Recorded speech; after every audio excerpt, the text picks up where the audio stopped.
Hi, this is Fernando Herboso with Herboso and Associates. We are a realty company located in Montgomery County, Maryland. I just wanted to give you a little scenario about what's going on with the market, the real estate market in Montgomery County. This is the nuts and bolts.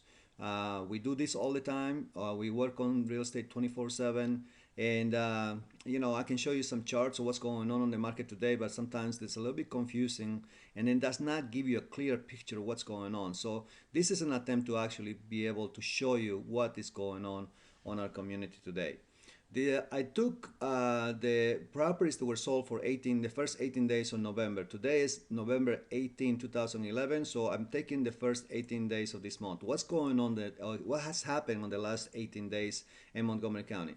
I found out there's 270 sold properties that they were sold during this time. That's the total sold properties.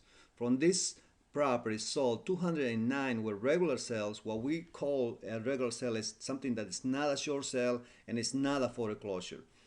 45 of these properties were short sales, and only 16 of them were foreclosures, for a total of 270 sold properties.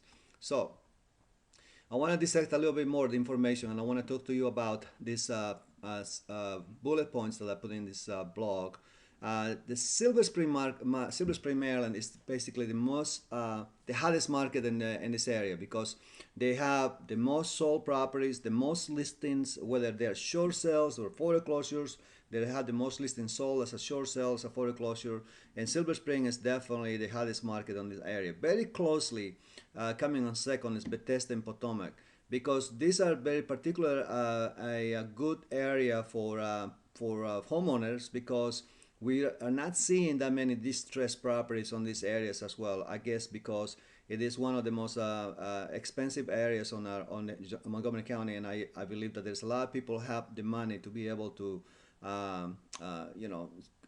be able to survive this economic crisis, as far as the distressed properties that we have in Montgomery County right now. More than 50% of the sales in Gettysburg and Germantown, Maryland, were short sales. This is a very eye-opening statistic. For the first 18 days for November 2011, we're seeing that over 50% of the sales in these two cities alone were just short sales. And also, this is not considering also the foreclosures, just the short sales.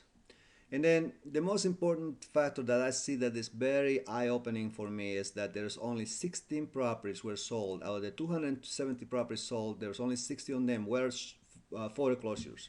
So that's telling us that the foreclosure market is really, really dying down in Montgomery County. There is not that many foreclosures, and just check all the foreclosures that are listed right now in Montgomery County. There's only 90 foreclosures right now, as opposed to 551 short sales listed, and they are available to buy right now. The final conclusion basically is this: that the market is still distressed in certain cities in Montgomery County.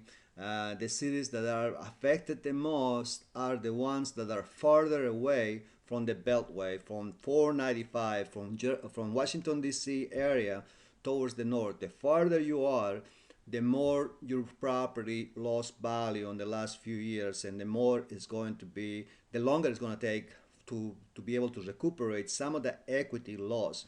If you live in Gettysburg and Germantown, obviously this is an area of big concern, because it's telling us that over 50% of the sold properties for the first 18 months is telling us that they are distressed properties, and I'm pretty sure that this trend is going to continue even bigger.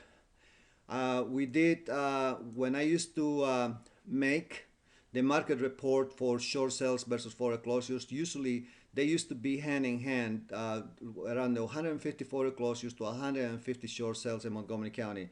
As you can see, in the last year or so, this has changed immensely, from 90 foreclosures to 551 short sales. A lot of people are taking in consideration that a short sale might be the right thing to do, especially when it's going to take 10, 15, even 20 years for these houses to get back the equity they have lost.